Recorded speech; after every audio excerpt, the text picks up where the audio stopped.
government is controlled by the Republicans and the governor who has proposed this is Democratic, I think it has some bearing on whether or not they're going to get the approvals. I mean, our hope is that stuff wouldn't enter into it, but I think a realistic person knows that that's likely to be one of the considerations. So actually the County Board of Commissioners ultimately would have the authority if the millage passes to levy the millage, right? They have the ultimate authority to levy the millage. These are 9 politicians that if it comes to light that this millage they're imposing is not necessary, I'm sure they would back off and not impose it.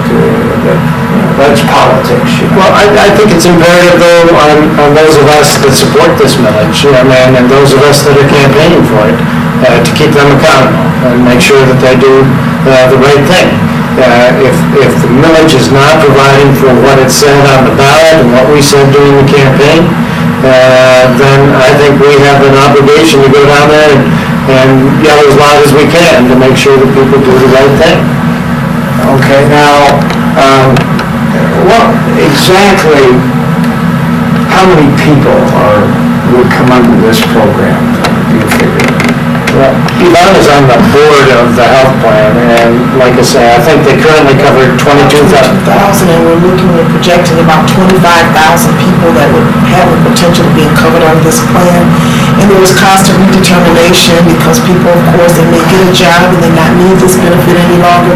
So there are also windows of opportunity for new people to be added on to the program over time.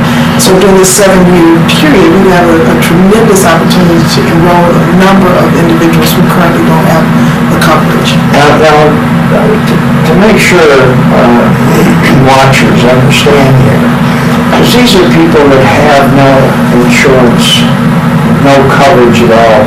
Is that correct? Yeah, essentially, these are people working every day, making low wages, have no health insurance, and have no coverage, and end up getting a primary care in an emergency room. And I was chair of the Greater Flint Health Coalition at the time we started this program. And it originally started with the Greater Flint Health Coalition. We provided office space, staffed, created the nonprofit that eventually became the Genesee Health Plan. And I've always felt very strongly about this, but I'll tell you the thing that brought it home to me was when my son, who is now 36, when he was 19 and working in a restaurant, he was a cook in a restaurant, and he had a roommate who was a dishwasher in that same restaurant, making minimum wage, and his name was Todd Ferris.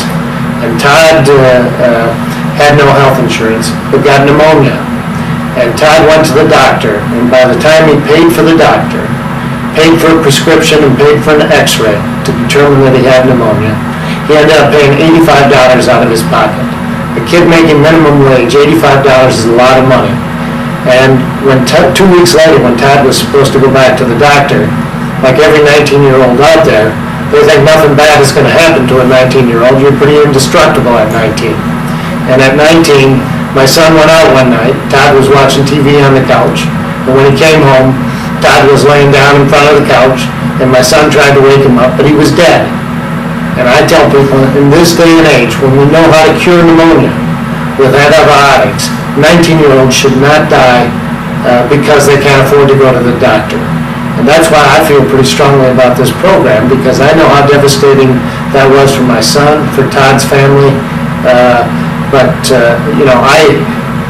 feel very strongly about this, mainly because this impacts everybody. We're one accident away from not having health coverage. One layoff, one more Delphi, any of those sorts of things that occur. This could happen in every family, and unfortunately in Genesee County, there are very few families that have not been impacted by the loss of health insurance. And things like what happened to Todd should not happen to 19-year-old kids, especially when I have health care coverage that will cover everything they've figured out how to replace, even things they probably shouldn't replace. I have very good healthcare coverage, and I don't believe we have a just society when I have an excess of what I need, and the Todd Ferrises of the world die from a disease we know how to cure. Well, I think that, that is a tragic example, but it makes the point that there's a lot of people out there watching now that know they should be going to the doctor and put it off because they can't afford it. And I think this program is to deal with that particular problem. Please go to the doctor. Please get your pneumonia shot, or please get an examination, an x-ray, or whatever you need to find out what's wrong with you, that they will not do right now. Now you've got the tragedy of the people being sick and even dying because they can't afford to go, as you say, to a primary physician or get an x-ray. And I think that's generally what this is to fill that gap, as I understand it. And I think the other thing that's really important to understand, it's not a safety net. This is affordable care. It's to provide an opportunity, particularly for those 19 to 64. And I think about the number of college students that we have who are working to go to college. They're no longer able to be on their parents' insurance program, and so they're out there working minimum wage jobs that don't provide them an opportunity. If we don't take care of our young people, what is our hope for our future? And so this